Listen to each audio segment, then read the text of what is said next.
A gente muda de assunto agora para falar de algo que está todo mundo sentindo diariamente, principalmente quem anda de carro ou de qualquer veículo, né, pelas grandes cidades ou até mesmo pelas pequenas, porque encher o tanque, principalmente com gasolina, tá difícil, hein? Gasolina a mais de R$ 7,00 em alguns locais, hein, Priscila Yasbeck? O que está acontecendo? Por que os preços variam tanto, inclusive de estado para estado? E o que a gente pode esperar? Porque encher o tanque já está assustador. Pois é, não tem muita notícia boa, mas vamos entender por que a gente tem essa variação aí de preços entre os estados. Uma das principais explicações está no ICMS, mas antes, para começar, vou mostrar aqui na tela para vocês os preços certinhos, de acordo com alguns dos principais estados do país, em termos de população. E o que a gente tem é que o preço médio no Brasil fica em R$ 5,86. E aí a gente tem aí esses estados com preços passando de R$ 6,00 o litro da gasolina. A gente vê, por exemplo, entre os destaques, Rio de Janeiro com a gasolina passando dos R$ 7,00 e Rio Grande do Sul com a gasolina passando dos 7 também, já batendo R$ 7,18. Minas Gerais também com preço bem salgado aqui, R$ 6,75. E aí o que a gente tem então é o ICMS que explica essa diferença entre os preços. A gente preparou aqui uma segunda tela para a gente ver como que são cobrados os ICMS de estado para estado. Então a gente tem, por exemplo, São Paulo aqui com 25% de ICMS, Minas Gerais 31%, Rio de Janeiro 34%, Bahia 28%, Paraná 29%, Rio Grande do Sul 30%. Então a gente vê essa variação que varia aí entre 24% e 34%. E aí, por que a gente vê a diferença, por exemplo, entre São Paulo e Rio de Janeiro?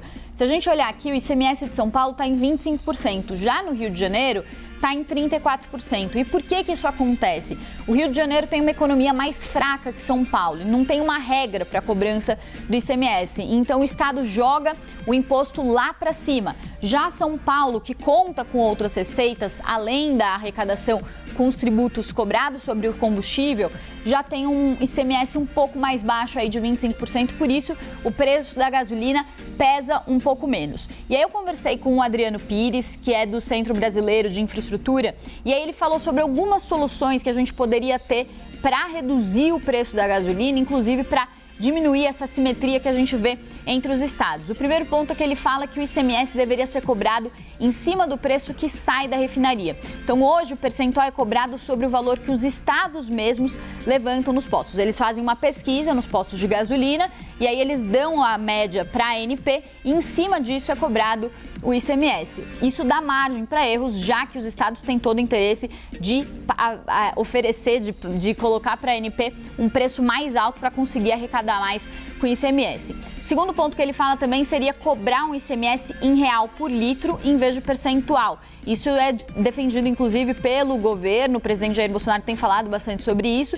Nesse caso, o valor seria fixo e não aumentaria conforme os preços do petróleo vão aumentando. E para ele, então, a solução para toda essa crise que a gente vê aí nos preços dos combustíveis, preços muito altos, seria uma reforma tributária ampla dos combustíveis, trazendo uma isonomia, ou seja, um imposto igual para todos os estados, porque na visão dele isso reduziria a sonegação, que hoje fica em cerca de 25 bilhões de reais por ano. Esse valor de sonegação dos impostos, com essa diferença entre os estados, poderia ajudar a conter os preços, poderia inclusive fazer um fundo aí para estabilizar os preços do diesel e até também uma tarifa social, por exemplo, para o botijão de gás, que também está alto. Isso é urgente. Enquanto você estava explicando, eu fiz aqui uma conta, ó. Para você abastecer um carro com 45 litros, um tanque de 45 litros no estado do Rio de Janeiro com gasolina, você gastaria R$ 323. Tá caríssimo, né? Não, e pensar que há um ano estava muito mais Separa o carro barato, no posto, né? e sai de lá com R$ 323 a menos do bolso.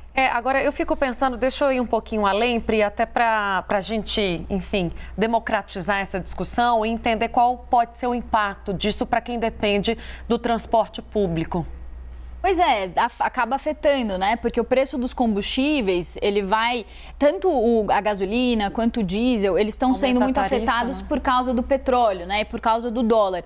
Então, como são commodities, elas acabam refletindo muitos preços que a gente tem praticados no exterior. Inclusive, o presidente tem falado também, por exemplo, sobre redução do preço do diesel, isenção de PIS e COFINS para o preço do diesel. E qual que é o grande problema aí de tentar baixar esse preço na marra? Ao tentar baixar esse preço na marra e não respeitar o preço do mercado internacional, o que acontece é que a gente tem uma disparidade e aí, por exemplo, o diesel, o país é insuficiente na produção de diesel e tem que importar diesel. Então, se o país praticasse um preço abaixo do que tem lá fora, a gente teria essa insuficiência, faltaria diesel. Aqui no país a situação se complicaria ainda mais. Por isso, as soluções não são simples. É o que o Adriano Pires estava falando ali de fazer uma discussão, por exemplo, de reduzir sonegação, uma reforma dos impostos, porque não dá para fazer o que já aconteceu anteriormente, de baixar os preços na marra, prejudicar a Petrobras. Isso acaba trazendo consequências muito negativas mais à frente. Você represa o preço